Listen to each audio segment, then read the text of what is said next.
Hello. So this is definitely a divine feminine um, update, I should say. I don't know what to call it.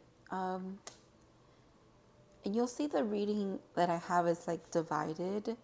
I was just thinking, I definitely know what I would call it because it's definitely going to be in the title that you clicked on. But right now, in this moment, I'm not sure what to call it, which is really interesting. It's almost like that is part of the message and that is part of this reading here. So I started this reading with this card. It is from this deck. I don't know why the deck is important. If I'm bringing it out, it probably is. So just keep that in mind.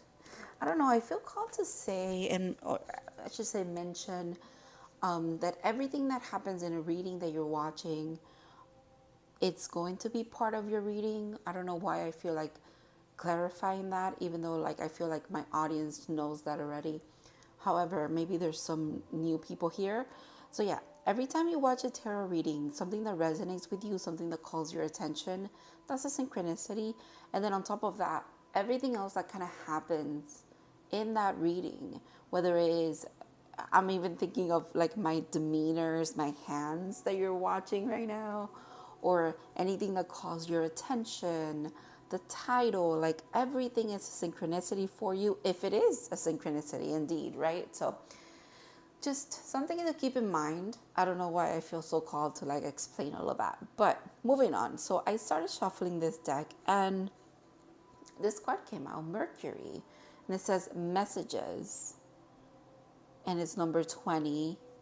um it's very synchronous. It's very synchronistic to me, but at the same time, when I was sitting with this energy in this reading, what I really feel like, it's not really me, it's more of the collective that I'm reading for. And again, I highly believe it is the Divine Feminine Collective. This doesn't mean that you have to be or consider yourself a feminine dominant energy, if you will. It could also have to do with you balancing your feminine energy within. That could be the reading as well. However, overall, this feels very much like a love reading. I cannot ignore it. It's really, really interesting because we have union, happiness, and literally the lovers here, the Empress and the Emperor, with the Wheel of Fortune in the middle. A completion that has to do with some kind of foundation you've built in the past. I keep seeing couples, the couples, a couple. Like it's, I can't help it, right? So we started with this card, and I was like, okay, so what is the message, right? Here it is. And then these four came out, justice and death. And I was like, okay, well, that makes perfect sense to me. It's like the karmic justice that has been happening to you at this time. It has led you to a death and therefore a rebirth, an ending and a beginning. The wheel, the karmic justice wheel of fortune, if you will. Whatever makes you feel fortunate, divine feminine, I feel like that's what's coming into your life. And if some of you don't even know what that means or what that entails for you, it's like just let it happen. There's a lot of balance in your life at this moment, a lot of balance with justice, because that is literally my first tarot card, justice. So balance, and it's like, again, karmic justice is the phrase that I want to keep repeating. It's in your favor at this time, and it's time to kind of let it do what it needs to. I feel like there could have been a tower moment. There could have been, again, the death and a rebirth feels like a tower moment as well, but it's like the sun is coming out. So then when I clarify justice, I get the Nine of Pentacles, which again feels like you're in a really good energy and you're just about to receive even better energy. And the reason why I'm saying that is because then death, which is that tower moment, and I want to put that in quotations because I don't know. It feels like, can we call it a tower moment if really what it was is a significant point in your life where you can be like, oh my God, my life literally changed for the better at this moment in time, even though I was going through a lot of shit at that time. Does that make sense? Okay. So this death is literally the 10th pentacle that you need. It's an ace of pentacles to your 9 of pentacles. So you're here. You're here. You're the lady in waiting. You're someone who is abundant. Abundant spiritually, abundant maybe even physically in the world at this moment in time. You might not be like the richest person in the world, right? But you have everything that you need. That is abundance in itself. You also have someone who comes from a place of so much gratitude, which I feel like just literally, I'm seeing like the infinity symbol. It's like the more gratitude you have, the more you're taken care of, and the more you have what you need. It is not about your bank account. It's more about how soulfully you are fulfilled. Oh my God, that's so interesting. That's how I want to word that. Okay, so that death moment, that tower moment, actually brings you an ace of pentacles, a new beginning that is literally the 10th pentacle that you need, which is why I feel like you go from the baby empress, which is this is my baby empress, to full on empress mode. When I tell you, you are tapping into the beautiful, beautiful completion and balance that comes along with transformation and a foundation being built after this tower moment with this 4 of Wands. It's incredible. And it makes sense that it comes from a place of love. It's like the more that you have tapped into this energy of gratitude and acceptance, the more love that you've like tapped into, and therefore the more happiness and the more fulfillment and the more abundance and the more, it's like a vicious cycle, but of good things. Okay, very good things. We cannot ignore that. First of all, I cannot ignore all the fucking major arcana that you have here. 1, 2, 3, 4, 5, 6. 6 out of 10 cards are major arcana. And just you wait when we get to this deck down here, because this is incredible, okay? Incredible. So, and then the Emperor shows up, and I'm like, okay, well, like I was saying before, you're balancing masculine, feminine. That makes sense. The Wheel of Fortune plays into that because, again, completion, that makes sense. Everything is very much where it needs to be. Justice, balance, that makes sense. But then I'm like, okay, so it is about love. It is about union, and it is about choice. And it's like, so if you want to think about the grand scheme of things, every time that you grow, every time that you evolve as a divine feminine, and especially if you feel like you are in this divine love journey, that this wants to speak about here at this moment, and this doesn't have to apply to everybody, but it definitely applies to some of you. If you feel like you are you are connected to your divine counterpart, when you grow, they grow. Like, and they grow and you grow. They go to tower moments, you go through tower moments. They go through epiphanies, you go through synchronicities. Like it's all happening parallelly until it's not, until there's like an intersection, like X marks the spot kind of thing. It's really interesting how I'm seeing that right now, because I wasn't even leaning towards that. That's really interesting. I feel like my train of thought completely like just made like a weird turn. But yes, this also has to do with your loving connection. There's something there about that. I hope it comes up again, because I'm not seeing it clearly, so I don't want to speak up on it. But they want me to move on to this row right here. Now for this, I used my what is the deck that I used? I'm so sorry. I don't know why I feel like so called to show you the decks that I'm using. So this is the Illuminate Tarot, and this deck, I actually use it to communicate with my ancestors.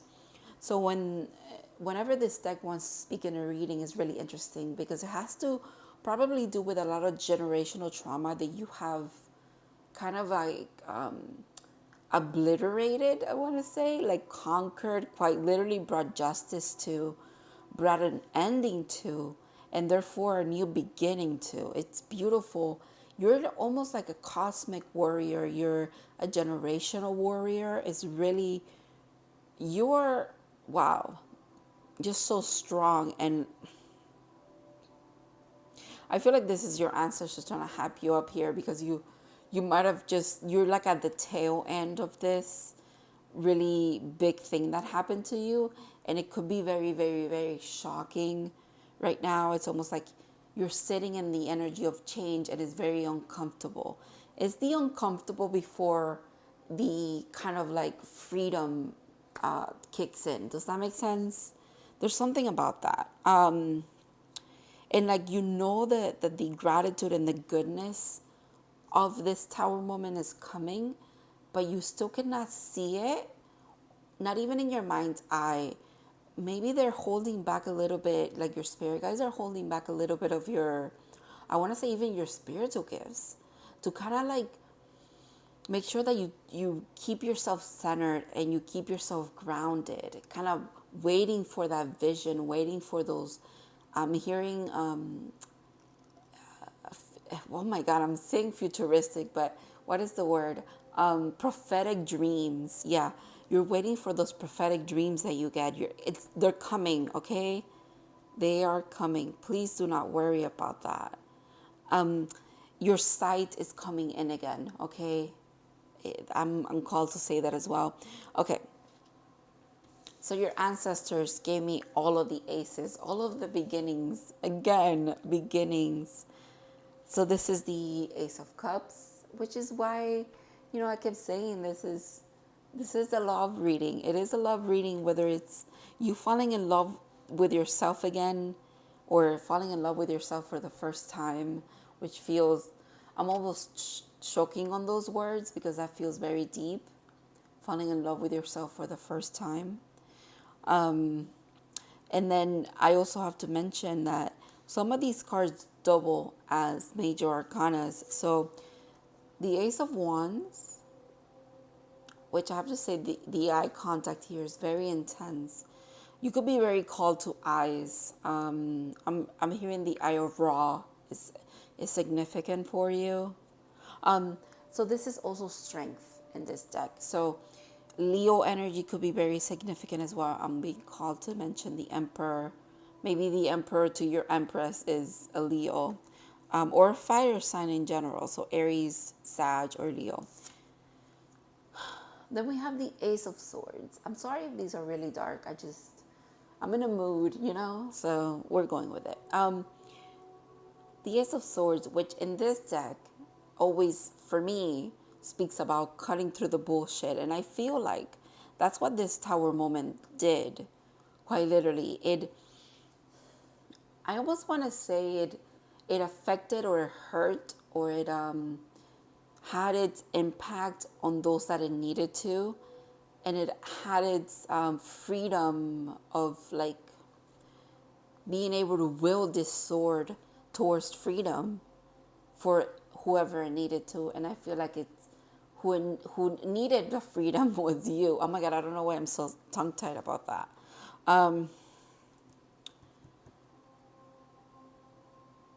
There's something, it makes sense. Mercury is in retrograde. It makes sense that I can't get my words out. Obviously, we have all the elements here as well. I'm being called to say Gemini for some reason. The person that you're connected to could have a Mercury in Gemini, a Mercury in Libra, I'm hearing as well. There's something very significant. Again, the way I'm choking on those words. There's something very significant about balance, black and white, things being what they are, period. And that brings a lot, it's almost like the balance in that, which I know things are not black and white, which is very interesting that I'm mentioning in this reading. So I believe in the gray areas for everything. However, there's something here, maybe that's a the tower moment had to do with something being very black and white for you. Spirit is saying to you, how you cut through the bullshit is by whenever you get the intuitive hit of saying, okay, this has to be black and white for me. This is either a green flag or a red flag. There's no in between for it. Something like that. Trust your intuition when it comes to that. Trust your third eye. Trust your vision. Trust your trust the knowledge that you've acquired through all of these changes as well. When something is black and white for you, there's nothing wrong with that, I'm hearing. There's a moment that's coming up for you that's, whether it's either going to like mirror this tower moment, or it's going to be the tower moment, where it's, for some of you, this tower moment already happened. For some of you, it has not happened. So this is your advice. This moment, it's very black and white for you because it needs to be. Spirit is saying it needs to be very black and white for this Page of Pentacles, for this Ace of Pentacles to happen for you. Okay, this new beginning, the world, this is also the world. I find it very interesting that your cards alternate from not having a double meaning to having two meanings. There's something about 1 and 2. It's like steps, 1, 2, 3, go. There's something about that. And again, it leads me back to saying that there's completion with the tense as well. There's a completion, there's an ending, but there's a new foundation trying to be built for you. Or you already built it. It's almost like, you know what it is? It's, you've built this foundation energetically. It's been waiting for the right moment to anchor into your life. That's what it is. And this tower moment facilitates the groundwork for it to like anchor in, right? It couldn't before. It was too busy. There was too much going on. Maybe you were connected to the wrong people, at the wrong place, with the wrong crowd. I don't know. There's something there. And now it's the time to anchor this in, because there's freedom coming with this completion, this ending, this beginning, if you will. Definitely completion is the word that I want to keep saying for some reason. Okay. I think I'm done with the cards that I have here. However, I did pull this deck out because I wanted to pull one card from this Oracle deck. Just to kind of summarize this for us.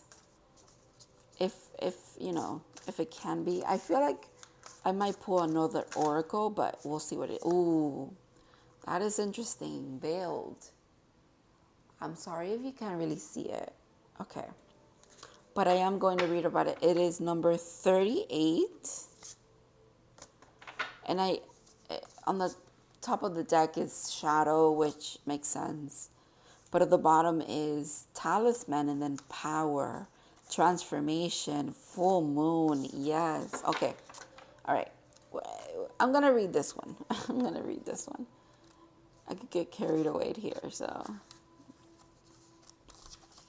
Veiled kind of makes sense to me because this, I think 95% of the collective that's going to watch this is almost kind of like getting confirmation of what's coming for them, or getting confirmation of what they're living right now.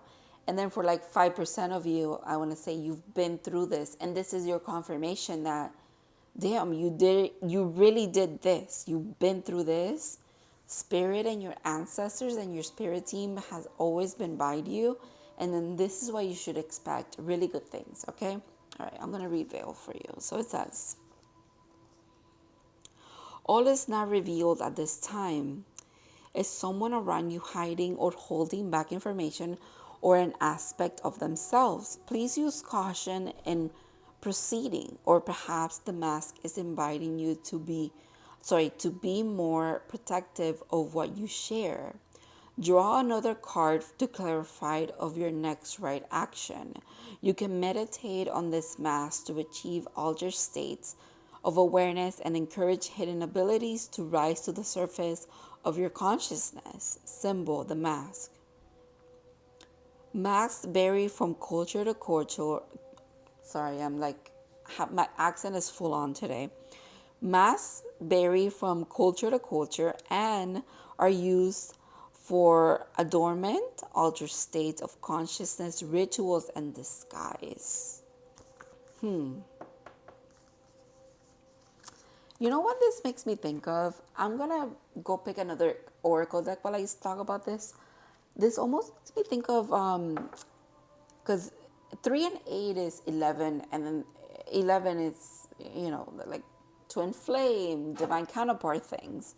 Makes me think that the emperor in your life is kind of they're a little bit hidden at this time. They're not really, what is it that I want to say? They're not putting their cards on the table, if you will, right? Right on the nose, like no pun intended. They really are not showing you what they truly want with you, from you yet. That's for some of you for sure, because that's what that veil was telling me about.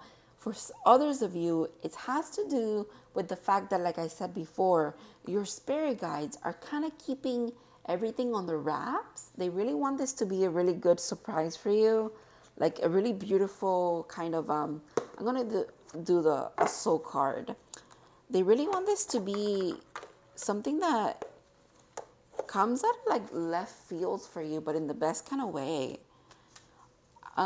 Some of you have been through a really tough tower, and the next thing that's coming up, it might feel a little bit like a tower to you because it is a completion and a new beginning. But however, it's the wheel of fortune, so it's a very good tower. It's a very good moment of transformation. It's a very good surprise. Okay. Ooh, I called it. I've been talking about gratitude since we started this reading. Gratitude. I am thankful for the life and the opportunities that it presents. That is so you. That is so you. Of course.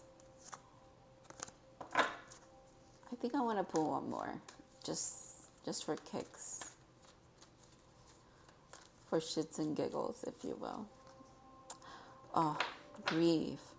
I understand that losing something is an opportunity to appreciate it. I feel like that was the quote unquote bad tower moment. I don't want to call it that, but the one that was painful and deeply transformative has to do with grief. It has to do with, hey, I at least had that for the time that I did, right? And the next one that's coming up is the one where you really are rewarded for the gratitude that you exude, if you will. There's definitely something very beautiful and like genuine about you being thankful to your spirit guides, you being thankful to the universe, you being thankful to your higher self, you're being thankful to yourself, even being thankful to those around you. It comes off as very genuine. Therefore, there's a lot of gratitude and beautiful things returning to you. I want to keep saying that you're very deserving. You're on the right path. You're doing what you're meant to be doing. You have to trust yourself along the way. There's nothing, I almost want to say, like, you're not late. You've arrived at your destination when you needed to, okay? There's nothing for you to kind of make up for, or you're not behind on life, I want to say as well. I don't know. This has to be for someone here. I don't know if I want to pull another card. I feel like I do. For some reason, I want to pull from the Starseed messages. So let's just see what comes up for you. And then we'll definitely leave it here. I had a feeling I wanted this reading to be like 15 minutes or something like that, but I don't think I could ever do that. All right, so it says, Transcendence. Transcend your mind's limitations and allow your your soul's light to truly shine. Of course. One more. Fruition. Rest assured your dream ambitions are coming to fruition. Okay, I have to get one more. Ooh. Are you kidding me? Love. It says, live your truth and share the love that is in your soul. Like I said, I feel like you definitely are someone who is so genuine and so kind-hearted, so deserving, because you're so grateful for everything. When I tell you, I feel like your energy, you're even grateful for the tower moments. You're grateful for the transformation. You're grateful for being pulled every which way. It doesn't matter. You're so centered and grounded, whether you believe yourself to be or not, because I feel like right now whoever's watching me, they're like, no, I'm not grounded at all, but you are. So you're so beautifully tethered and grounded into into this magic that's about to unfold for you. But again, you're being kept from it a little bit. And I feel like I'm almost spoiling a little bit for you while I'm doing this reading, but I'm really not, because or else I wouldn't be called to do this. It's more of just letting you know everything's okay. Things are settling. You're settling. You're really stepping into everything that you're meant to be, okay? It's a beautiful energy that you're embodying. It's a beautiful moment that you're living. Your spirit guides, your ancestors. I'm hearing specifically grandparents for a lot of you. For some of you, it could be past loved ones that you definitely feel in your energy and you've always had a good connection with. They're really saying, we're here to support you. We're here with you. We're guiding you. Everything's okay. Breathe through it. You are on the right path. You're doing the right things.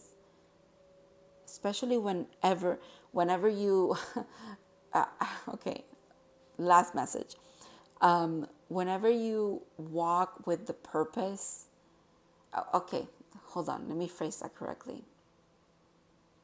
This is what they want to say. You walking in with your purpose, like you walking into your purpose, has to do with you walking through your life with a lot of love and gratitude. And you do that already. So they're saying you are your purpose. You embody your purpose. You are living your purpose, because a lot of you struggle with that. You're like, what am I meant to be doing? You're doing it. You're doing it. You're doing great. I'm hearing you're doing great, sweetie. Anyways, it's almost like your spirit guides are like Kris Jenner cheering you on. You really do have amazing, amazing spirit guides around you. You have such a big support team. You definitely are someone who never feels alone. And even when you do, you're reminded that you're not alone. It's beautiful. Thank you so much for watching. I really hope that this resonated with you guys. Thank you for sticking with me through all the everything, because I feel like this reading was very scattered, but at the same time I think it makes sense. So I'll see you in the next one. Thank you so much for your likes, your comments, for subscribing, and I love you. See you next time.